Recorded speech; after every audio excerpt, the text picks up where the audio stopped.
Hi friends, my name is Borrodante. Once again, welcome back to the Outlandish Curiosity.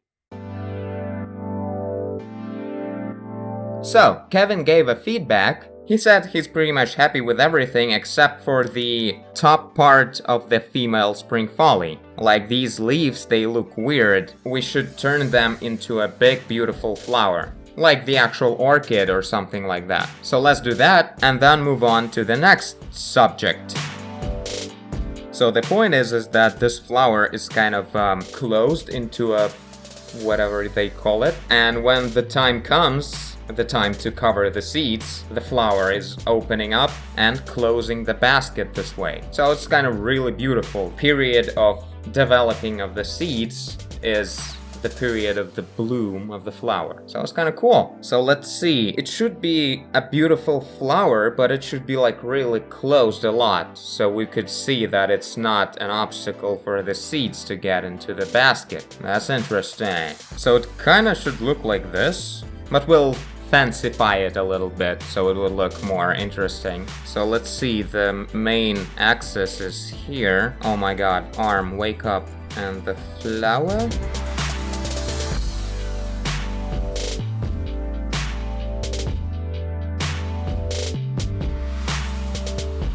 Alright, looks kinda cool, but might be a little bit breaking the dynamics, like the whole flower is really wavy like this, and then this flower is straight. Well, it has to be straight because it's a young flower thing, it's always like very solid. But let's try like distorting it a bit to fit it in, because it's a fantasy flower, it can be whatever you want it to be. You just have to believe in yourself. There we go, much better right away. Now, after distorting it, it's usually getting half pixel blurrier, so let's make it a half pixel sharper. And no one will see that we cheated. Kinda wanna see now what this flower would look like when it's blooming. I'm pretty sure we're gonna need that on the page in the final book, so let's actually make like a bubble extraction from the flower. With the... you'll see. Anyway, let's show the portion of the flower when it's blooming. You get the point. Oh, well done me that I used a mask for these cutouts for the seeds, because right now they're supposed to be inside. I'm a clever devil. Also, I'm a very sweaty devil. It's so hot right now. Anyway, let's bloom a bit. Right, let's do the extraction effect. I mean like this kind of stuff. I think this is what it's gonna look like. And the blooming flower, of course. So let's see, it's like really hard, I assume, to paint an actual blooming flower. So let's do some construction. This is like a first layer.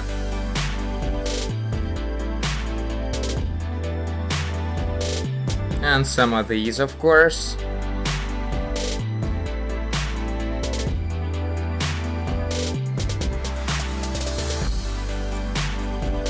Done! I think it's kinda cool. Let's maybe give a hint of a little bit of glow in this area. Like when the seeds are being developed, they're creating glow because, I mean, this is a fantasy flower. Do I have to explain myself? Well, maybe, maybe not. I'll probably forget about it. But there's an idea. The glow. Okay, we're done here. Now let's move on to the next piece. The Rogova leech. In a warm and cozy straw nest, the demon bell bird lays eggs. Stealthily invading is the Rogova leech. With tiny hole it infiltrates. Nothing marks the breach. The eggs hatch, the leech emerges. A baby bird's body, the finest nourishment. It's odd, but it's beautiful, the mother bird thinks. Just another baby bird with devious plans. Cool. Brain worm. So this is the head of the demon bell bird. These antennas grow on infested creatures. The leech uses them to see. Non-infested form. These are antennas that look like eyes. They can grow into ant-like antennas. This kind of stuff. Okay, so basically everything we have from the bird is just a head, and the rest of the body is being grown by the leech. That's fucked up. I love it. Okay, let's look up some birds first. We're gonna need a head. Bird head. Well, you're awesome. Let's grab you. Okay, let's see. Where do we start? Well, basically Kevin showed us everything we need to know. The basic shape of the thing. Let's do the head with the tentacles and antennas thing, and then we'll do a little scene where the leech is getting inside of the egg, I guess, just to show the leech in non-infested form. So, I don't know why I wanted to look to the left for some reason, so let's turn references to the left as well. It always helps. So this is obviously very creepy and gross, yet we have to make it look in a fantasy fable kind of style. I'm gonna have to control myself. So this is a baby bird, so I guess the beak should be not that big. So there's some kind of stuff in the front, I guess, to make the bird look custom. Let's make the tongue hanging a bit to the side. That will totally make the right impression. And I guess let's just keep the head as it is right now, because we need to see the rest of the thing. So let's see.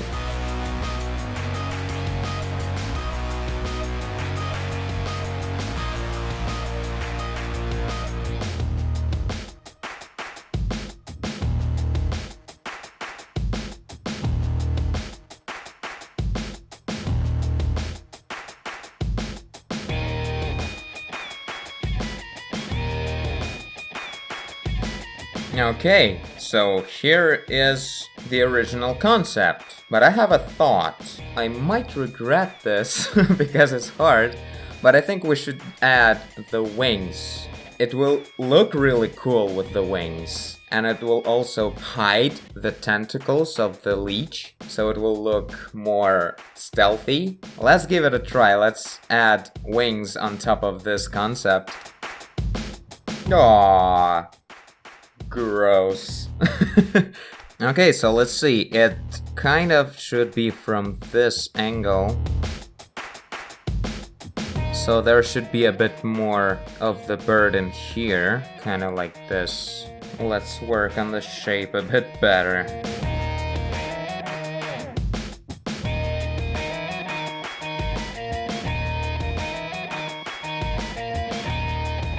Let's add some tiny, I don't know, circles, bubbles here and there on the tentacles. I don't know why. Just would've. Okay, so here we go. I think wings really worked out well. And the geometry is not even that horrible, which is surprising. Wings are kind of hard to construct. Now let's do the leech in non-infested form, probably cracking an egg somehow.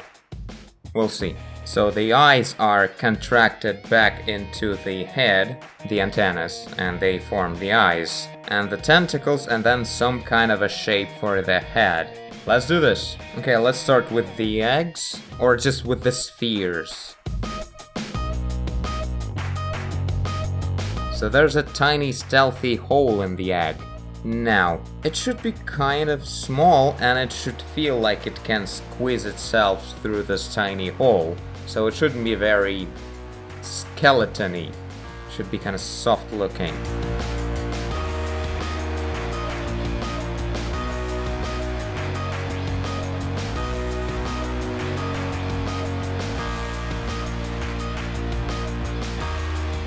Let's make it a bit less spherical, so it would look like it's not supposed to hold the shape too much. Yeah, kind of like that. So this leash is kind of in a smaller shape right now, it's not developed. It kind of like becomes bigger with the chick after a while. So this garbage like a hay on the floor should be bigger comparing to him. Hmm?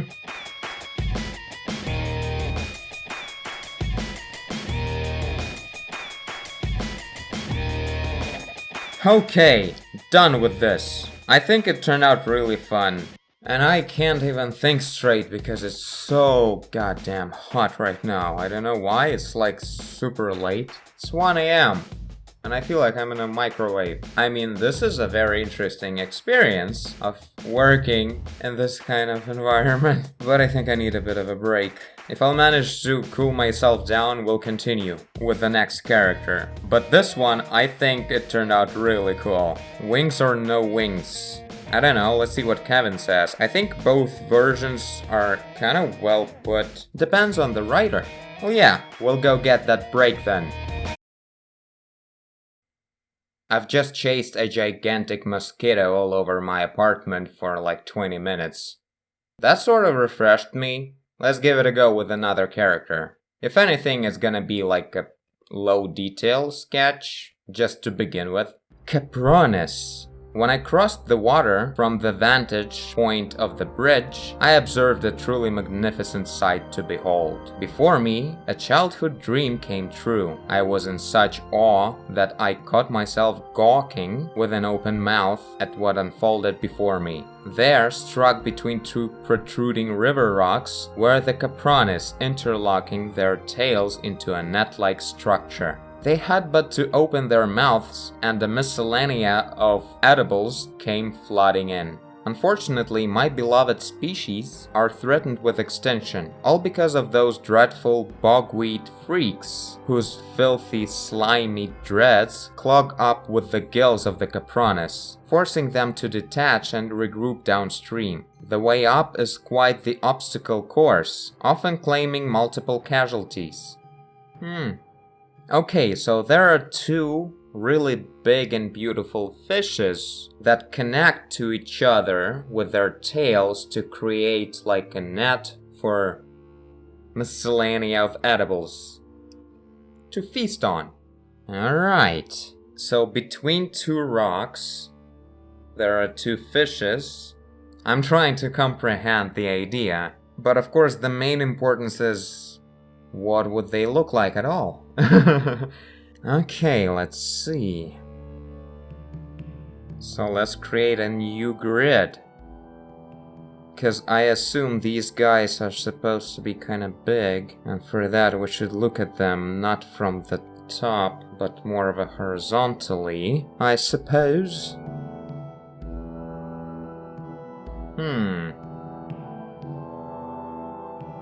Nah, this is not fitting very well. I guess we should have a point of view from the bridge, so still from the high, and kind of more of a frontal view on them, where should be above the river. And the river should be bigger, it feels kind of small here. Well, that would be easily fixed, but the main problem is the angle.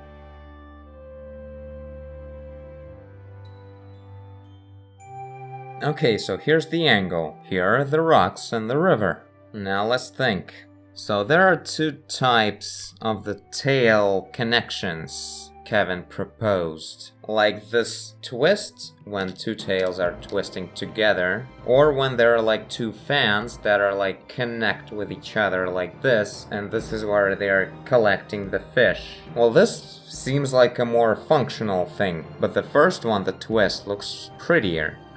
So I assume their tails are connected and they're like turned around and they can eat out of their nest like this. So these are the heads with mouths. Seems possible. I would ask Kevin, but it's like super late. He's probably asleep. Also, I just want to guess myself. So one of them will be like facing the camera. I know right now they look like sandworms, but that's just a construction. So and the other one will be maybe actually eating. Will be with the open mouth. Kevin said Capronis is the favorite creature of Gilbert, the main character, the explorer. So these guys should be fancy AF. This feels like such an amazing puzzle to solve. So the tails, let's figure them out. Well, let's try something like this, but maybe... Well, I mean, not like this, but the two fan kind of things. They could actually look really well at this angle.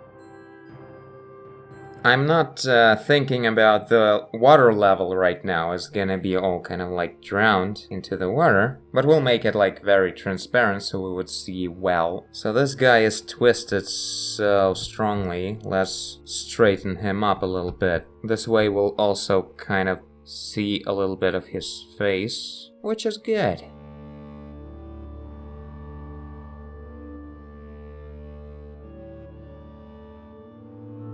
I want to make them like kind of a smiling fishes. I think it's gonna fit well. So these are the gills that are probably damaged by all the bogweed freaks. So maybe we'll add some kind of little something on them. Like these are not very bad, but it's still there.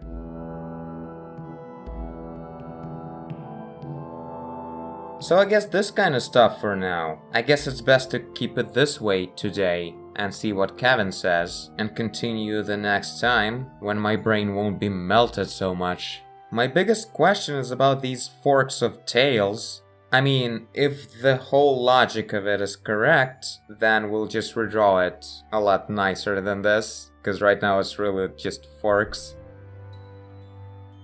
So this is a water line, I guess. Let's add that. Maybe kind of like that. So more fancy details, more fins, and maybe something like wavy kind of fins as well. We'll add next time, I suppose. So yeah, the Ragova leech.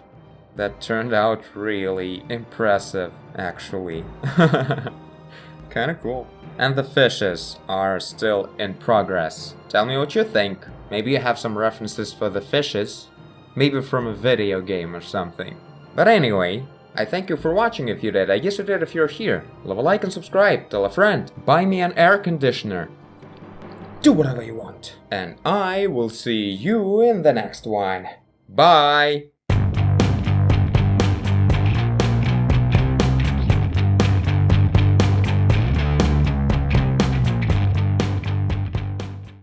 I need a device that does this forever.